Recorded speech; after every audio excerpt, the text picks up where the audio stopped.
자, 그 다음에 유닛 2로 한번 넘어가 볼게요. 요 영상은 합쳐서 이제 내기보다는 따로따로 이렇게 할 거예요. 따로따로 할 거기 때문에 그 다음 내용도 한번 구분해가지고 잘 봐주시기 바랍니다. 자, 목적격 보호를 가지는 동사예요. 아까 전에 우리가 설명했던 것 중에서 주격 보호라는 게 있었잖아요. 그죠? 그러면 주격 보호는 주어를 대신해주는 주어를 보충 설명해주는 역할이라고 하는 게 주격 보호라면은 목적격 보호는 목적어를 보충 설명해 준다고 보시면 되는데, 자, 요런 논리를 하나 말씀드릴게요.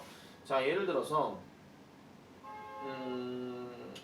뭘 해볼까요? 자, you are 뭐 해볼까요? You are 너는 뭐 의사다. 그래볼게요. 자, you are a doctor예요. 그러니까 당신은 의사다 이런 얘기죠. 자, 요렇게만 딱 보면은 얘가 지금 주어로 쓰였고 얘가 지금 주격 보호로 쓰였습니다. 맞죠? 거꾸로 의사인 게 너니까. 그죠? 자, 요런 왕국이 하나 있다 치는데 뭔가 좀 거대한 주어 동사 덩어리가 하나 더 왔다고 한번 쳐볼게요. 거대한 주어 동사 덩어리. 그래서 어떤 거대한 주어 동사 덩어리가 왔는데, 자, he라는 어떤 거대한 주어가 왔고 그 다음에 makes라는 어떤 거대한 어떤 동사가 나왔다 칩시다. 자, 그러면은 항상 모든 글은 왼쪽 우선 법칙이기 때문에 왼쪽 게 얘가 나왔으면 무조건 얘가 주어인 거예요. 그럼 얘가 주어고 그 다음에 makes가 지금 동사가 되겠죠. 그러면은 그가 만들어내는 you라는 아이는 지금 뭐가 되는 거예요? 하나의 목표 대상이 되는 거니까 얘는 뭘로 바뀌냐면은 you라는 목적으로 바뀌게 됩니다. 그러면은 그는 당신을 만든다 이런 얘기죠. 근데 이미 여기에 동사가 있는데 또 비동사가 또 있으면 될까요? 안 될까요? 너 나가! 이렇게 되는 거죠. 그래서 얘는 없어져요. 그리고 나서 이제 뭐가 남냐면 어닥터가 남는데, 야 너는 보충해줘야 되니까 너 남아있어. 알겠어? 이렇게 되는 거예요. 그러면 아까 말했던 you가 이제 목적어가 되면 한마디로 이게 등급이 강등된 거지. 원래 주어였다가, 그죠? 주어였다가 이제 목적으로 바뀌었어요. 야, 나 목적으로 바뀌었어. 너도 그럼 목적격 보호로 바뀌어. 이렇게 되는 거예요. 그럼 어떻게 되는 거예요? 그는 너를 의사로 만든다. 이렇게 되는 겁니다. 아시겠습니까? 보통 이렇게 지금 5형식 문장들은요. 1, 2, 3, 4 문장 형식으로 있다가 큰 주어 동사 하나 더 덩어리가 나옴으로 인해서 원래 기존에 있던 주어가 목적으로 바뀌고 그 다음에 다른 형태들이 이제 목적격 보호로 바뀌는 그런 구조로 가는 게 보통 이제 5형식 문장이라고 얘기를 하는데요. 자, 그래서 보시면 주어 동사 목적어 목적격 보호로 이루어진 문장을 5형식이라고 얘기를 한대요. 자, 여기서도 지금 보면은 이 목적어와 목적격 보호는 서로 같은 건데 이 목적격 보호는 대체적으로 뭐를 나타내 준 거냐면요. 상태 또는 직업 또는 신분 뭐 이런 것들을 얘기하거나 또는 뭐 기분 이런 것들을 나타낼 수도 있고 그 다음에 동작 이런 것들을 나타낼 수도 있어요. 지금 뜻이 좀 많아졌죠. 아까 쌤이 처음에 보여줬었던 그 뭐였죠? 주격 보호는 이러이러이러한 것들이 있다라고 얘기했던 것처럼 얘도 되게 많은 어떤 형태를 가진다고 봐주시면 되는데요. 그러면 지금 우리가 나오는 거에서 목적격 보호는 목적어의 성질. 그럼 아까 얘기했던 이 성질이라고 하는 게 뭐에 해당되는 거냐면은 아까 얘기했던 뭐 상태, 직업, 신분, 기분 이런 것들 여기 다 마찬가지예요. 근데 여기 지금 동작은 지금 빠져 있어요. 동작 밑에 이제 나오거든요. 자, 그렇게 보면 되고 그 다음에 또 하나 더. 주어, 동사, 목적어, 목적격 보호를 해석하는 순서는 무조건 이렇습니다. 적어 놓으세요. 주어는 목적어가 목적격 보호하는 것을 동사한다 또는 동사했다 또는 동사할 것이다. 이 어순으로 무조건 가야 돼요. 무조건. 그리고 계속적으로 이제 우리가 아까 유닛 1에서도 있고 유닛 2에서도 있지만 동사 종류를 계속 파악하는 거잖아요. 즉 동사가 어떤 놈이고 이 동사의 뒤에 누가 들어가느냐에 따라서 문장 형식의 구조는 달라진다 하는 거. 그런 것들도 봐주시면 됩니다. 자, 그러면 첫 번째. 동사의 call과 make와 name이 이렇게 들어가는데 자, 그래놓고 목적어 다음에 목적격 보호로 명사가 들어갔어요. 그러면은 얘는 굳이 해석하면 어떻게 되냐면은 주어는 목적어가 어떠한 신분이나 어떠한 직업이나 이런 것들을 이런 것들을 뭐뭐 한다, 동사한다 이런 뜻으로 얘기를 합니다. 보통 우리가 이 call이라고 하는 단어는 전화하다가 아니고요. 뭐뭇을 뭐뭐라고 부른다. 예를 들어 가지고 I called 현준 I called 현준 a cute guy 이런 식으로 속에서 왜 이런 거 하지 마라. 나도 이런 내가 싫다. 자 어쨌든 뭐뭐라고 부른다. 그럼 cute guy하고 현준이 뭐라는 거예요? 같다 이런 얘기잖아요. 그죠? 현준 귀엽지 뭐. 자 그다음에 make는 아까 우리가 수요 동사에서는 뭐였어요? 뭐뭇을 뭐뭐에게 만들어 준다였잖아요. 근데 이번에는 뭐냐면은 뭐뭇을 뭐뭐로 만든다예요. 아까 왜 너는 의사다, 그는 너를 의사로 만든다. 그렇게 얘기할 때 같은 상태를 얘기하는 거죠. 이게 구분을 잘 해줘야 되는 게요. 저 make 같은 경우 아까 사형식으로 한번 가볼게요. 자, he made her a toy 해볼게요. 자, 이게 만약에 있잖아요. 오형식 문장으로 얘기하게 되면은 그는 그녀를 장난감으로 만들었다. 이렇게 돼버려요. 그럼 얘가 마법사가 되는 거지. 그죠? 그런 경우는 잘 안 나와요. 우리가 상식적인 어떤 예문에서는. 그럼 얘는 그는 그녀에게 장난감을 만들어줬다. 이게 맞는 거죠. 그래서 야와 야의 관계가 서로 다른 거라면 이거는 만들어주다가 맞는 거고 야와 야의 관계가 서로 같은 거라면은 이때는 뭐라는 거예요? 아 목적격 보호구나 이렇게 생각해 주시면 됩니다. 선생님 그가 마법사니까 그녀에게 장난감 만들어 버렸을 수도 있잖아요. 그러면 틀린 말은 아니에요. 그러면 앞에 문장이나 뒤에 문장에서 그걸 근거로 나타내 줄 수 있는 문장들이 나와야 돼요. 그런 것들을 보고 보통 뭐라 하냐면은 문맥에 따라 판단한다. 이렇게 얘기를 합니다. 고등학교 들어가면 많이 들으실 거예요. 자, 그래서 넘어가 볼게요. 이거 만들어준다고. 그 다음 B번. 또 make 나왔죠. make, keep, find, think. find도 나왔네요. 자, 그래 놔놓고 목적어 다음에 형용사가 들어갔어요. 자, 이번에 형용사는 어떤 거냐면은 요 구조에서 신분, 직업을 나타내는 게 아니라 어떤 상태, 어떤 기분 이런 것들을 make, 만들어준다, keep, 유지시켜준다, find, 그렇다라는 것을 알아낸다, 그 다음 think, 생각하다 이런 거예요. 다른 것들은 모르겠지만 저는 find 하나만 좀 잘 볼게요. 예를 들어서 그녀는 find, 발견합니다. 그가 뭐 하다는 것을 sad하다라는 것을 그러면은 그가 현재 슬프다라는 것을 알아낸다 이런 얘기야. 그 남자 지금 슬픈가 봐 이런 식으로 그렇게 얘기하는 거죠. 그래서 이런 동사들 다음에는 형용사가 목적격 보호로 쓰이고 여기에 대한 의미는 상태나 기분을 나타내더라. 그렇게 정리를 해주시면 되겠습니다. 자, 그래서 A와 B는 주로 이제 상태나 기분을 나타내는 거라면 이제 C, D, E로 넘어가게 되면 이제 다 뭐에 해당되는 거냐면요. 하나 적으세요. 동작에 해당되는 거고 여기에 나오는 목적격 보호의 해석은 뭐뭐 하기를 또는 뭐뭐 하도록 이런 뜻이에요. 이런 뜻으로 많이 갑니다. 자, 하나씩 가볼게요.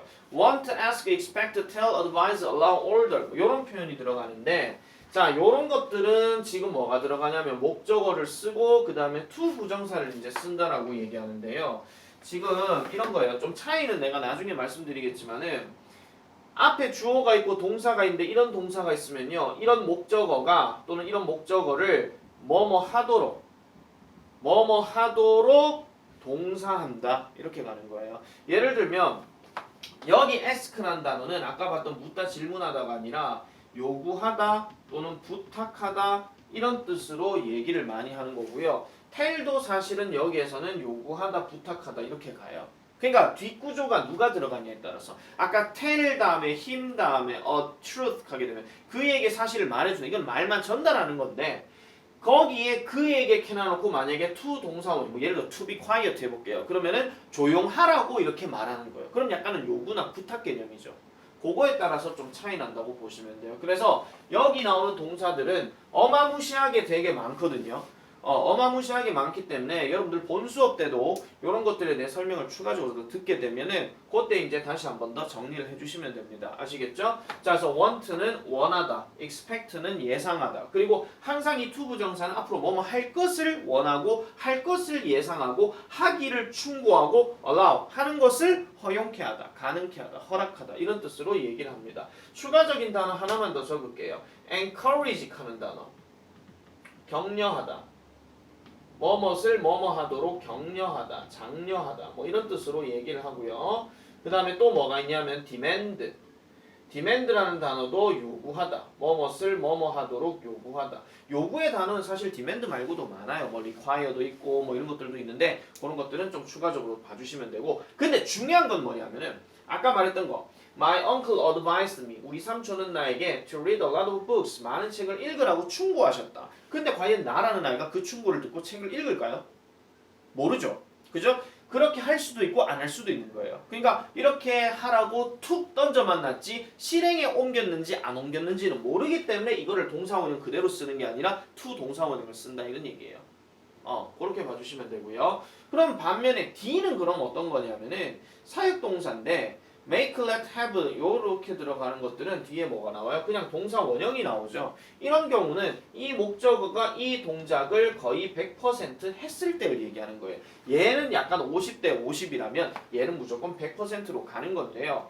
자, 이것도 되게 중요한 시험에서 나오는 겁니다. 그래서 make, let, have 같은 경우에 사역동사는 주어가 목적어에게 어떤 동작을 하도록 시키거나 허락하는 동사이다. 시키거나 허락한다는데 약간 좀 강제성이거나 그렇게 이루어질 때 보통 그런 표현들을 많이 하거든요. 여기에 보면은 get과 help 같은 경우는 조금 차이가 납니다. 자, 그래서 get 같은 경우는 사역의 의미지만은 목적격 보호로 to 부정사를 쓴다 하는데 약간은 조금 그 방향성이 100% 가지는 않는다는 거고 help 같은 경우는 to 부정사와 동사 원형 둘 다 쓸 수 있는데 이거는 뭐냐면 도와줬을 때 성공했을 수도 있고 도와줬을 때 실패했을 수도 있잖아요. 그럴 때 이제 둘 다 가능하다 이런 얘기를 하고 있습니다. 자, 그러면은 make, have, let 같은 경우는 반드시 목적어 다음에 동사 원형을 써야 된다 하는 거 그런 거 봐주시면 되고 저 세 단어의 미세한 차이는 있기는 있어요. 근데 요거는 예전에 한번 쌤이 설명을 했던 거기 때문에 그거까지는 따로 하진 않겠습니다. 뭐 강제성을 띠는 거는 make고 그냥 그렇게 하도록 내버려 둔다 하는 거는 약간 let의 개념이라고 이렇게 봐주면 되는 거고요.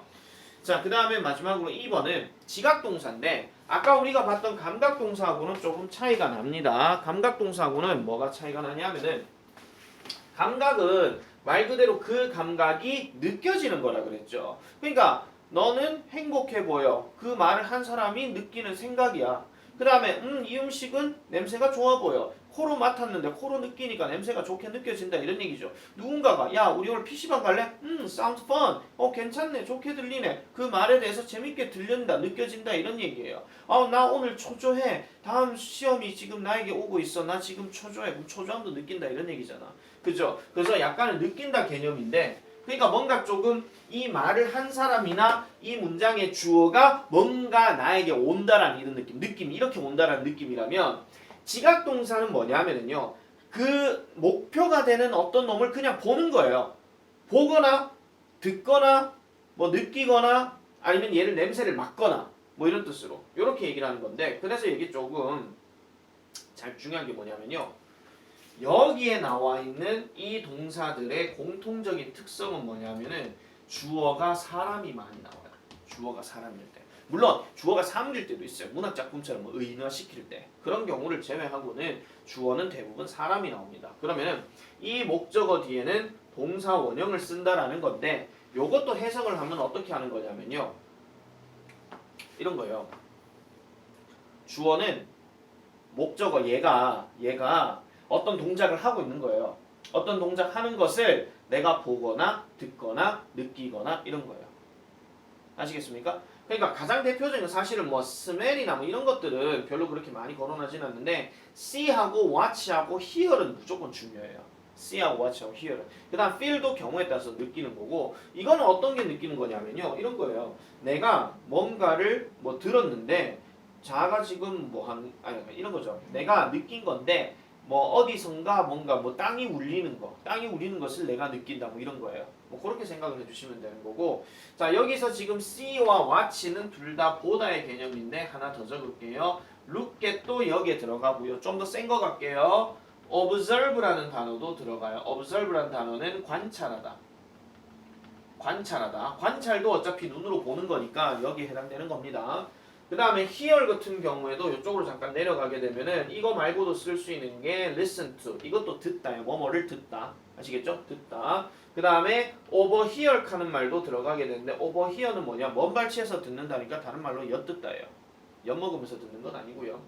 아시겠죠? 자, 그래서 이런 것들도 들어가고 그 다음에 feel 같은 경우는 느끼다 말고 또 이제 알아차리다 하는 표현으로 notice라는 표현도 있습니다. 알아차리다. 뭔가 좀 깨닫다 이런 개념이죠. 이런 것들도 지각동사로 쓰일 수가 있다라는 점 이렇게 봐주시면 되고 그래서 뒤에 동사 원형이 들어가면 실제로 이 목적어가 이 동사 원형을 하는 것을 보고 하는 것을 듣고 하는 것을 느끼고 이렇게 가는 거예요. 그런데 여기 보시면 동작이 진행 중임을 강조할 때는 목적격 보호로 현재 분사를 쓰기도 한다라고 이렇게 얘기하는데 요거는 시험에 나오는 거는 아닌데 보통 시험에서는요 만약에 이런 지각동사 문제가 나오면은 뒤에는 뭐 답을 2개를 골라라 이럴 때도 있어요. 그러면 동사 원형 아니면 현재 분사 ing를 쓰면 되는 거예요. 자, 아까 내가 오형식의 기준이 뭐라 그랬죠? 처음에 주어 동사로 있다가 큰 주어 동사가 나옴으로 인해서 얘가 목적으로 바뀌고 얘가 뭐 어떤 다른 걸로 바뀐다 그랬잖아요. 그래서 그거를 토대로 해서 말씀드릴게요. 자, 볼게요. 예를 들어서 탐이라는 아이가 드럼을 연주해요. 알겠죠? 드럼을 연주해요. 그럼 이때는 주어 동사 맞죠? 맞죠? 그런데 이거를 제인이 본대요. 물론 동사 과거형이 많이 나옵니다. 제인이 본대요. 근데 얘가 지금 큰 주어 동사인 거예요. 그러면 제인이 보니까 봐야 하는 어떤 대상이 나와야 되겠죠. 그게 바로 탐이에요. 근데 얘가 등장함으로 인해서 탐은 뭐가 되는 거야? 더 이상 이제 주어가 아니라 목적으로 바뀌는 거죠. 그리고 이제 이 일반 동사, 아까 전에 비동사는 의미 전달이 잘 안 되기 때문에 필요가 없는 거라면은 여기에 일반 동사는 이제 목적격 보호로 바뀌어야 되는데 아까 우리가 봤던 동사 원형을 쓴다 그랬잖아요. 그러면 동사 원형인데 s가 여기 들어가 있으면 얘가 어떻게 돼야 돼? 빠져야 돼요. 빠져야 되거든요. 왜냐면 진짜 동사가 여기 있는데 또 진짜 동사를 쓰겠다고 안 돼, 꺼져 이렇게 되는 거지. 그래서 얘는 동사 원형을 써주면 그럼 어떻게 됩니까? Jane sees Tom play the drum 이렇게 되는 거예요. 특히 이거는 현재형이라서 그렇지 만약에 sees가 아니라 so로 바꿨어요. 근데 so로 바꿨는데 얘를 미쳤다고 played 이런 거 넣고 하지 마라. 이 동사 특징 때문에 여기 목적어 쓰고 뒤에는 동사 원형 들어가야 되니까 play 그대로 해주면 됩니다. 요게 첫 번째 이야기라면 두 번째는요. 똑같은 상황인데요. 보세요. 자, 탐이 이번에는 드럼을 연주를 하고 있어요. 우리가 보통 현재 상황은 보통 평소에 하는 거라고 얘기하고 현재 진행은 지금 이 순간 이거거든요. 그 순간이에요. 그 순간에 연주를 하고 있었는데 이거를 제인이 보는 거예요. 이렇게 하는 거예요. 자, 그러면은 이때는 그럼 어떻게 하느냐? 자, 큰 주어 동사 덩어리가 나왔죠. 그럼 얘가 자동적으로 목적어가 돼요. 그러면 이제 여기가 이제 어떻게 바뀌어야 되는 건데 선생님 그러면 얘를 동사 원형 바꿔야 되는 거 아닙니까? 근데 얘는 의미 전달이 없어요. 다시 탐은 드럼을 연주하고 있다잖아. 그럼 드럼 연주하는 거에다 포커스를 둬야 되겠죠. 그래서 비동사는 자동으로 탈락 이렇게 되는 거고 그 다음에 ing를 그대로 써버리는 거예요. 그러면 이거는 뭐냐면 제이는 그 순간에 잠깐의 그 순간에 드럼을 연주하는 것을 본다 이거야. 그러니까 이건 약간 말의 뉘앙스에 따라 좀 다른 거죠. 그래서 이런 것들은 시험에서는 잘 나오지는 않아요. 헷갈리기 때문에 특히 중학생들 같은 경우는 이런 거 문제 내가지고 다 이해를 했다? 그러면 대단한 도사가 되는 거죠. 그래서 대부분의 문제집에서는 그냥 동사 원형도 되고 그 다음에 과거 분사, 현재 분사도 되고 그렇게 얘기를 합니다. 조금 수준 높게 말씀드리면 뭐 이런 것도 돼요. 자, 이건 수준 높은 거니까 나중에 배울 겁니다. 자, 아까 했던 거 다시 가볼게요. Jane sees 이번엔 더 드럼을 해볼게요.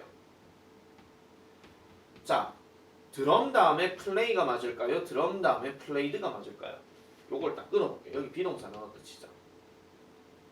드럼이 뭐를 연주를 합니까? 드럼은 연주가 되는 겁니까? 이건 연주가 되는 거죠. 그래서 이럴 경우는 played를 쓴다. 즉, 이 목적어와 목적격 보호의 관계가 수동이라면은 그때는 과거 분사를 쓴다. 이 얘기인데 요거는 아직까지는 안 하겠습니다. 아시겠죠? 그 나중에 이제 수동태 들어갔을 때나 아니면 3학년 들어갔을 때 요 책에서 한 번쯤은 보실 수 있을 거예요. 그래서 그까지는 따로 얘기하지는 않겠습니다. 자, 그래서 플러스 거기 보면은 아까 4형식의 make하고 5형식의 make 거기 뭐 구분하는 거 지금 잘 정리를 해놨는데 그런 내용들도 한 번쯤은 잘 읽어보시면 될 것 같고요. 그래서 요 개념 설명까지 다 했기 때문에 이제 느그 선생님 따라서 열심히 진도를 빼시면 되고 조금 더 시간이 지나고 나면은 이제 그 챕터 2의 유닛 1 나오는 거기서부터 이제 내용을 올리도록 하겠습니다. 알겠죠?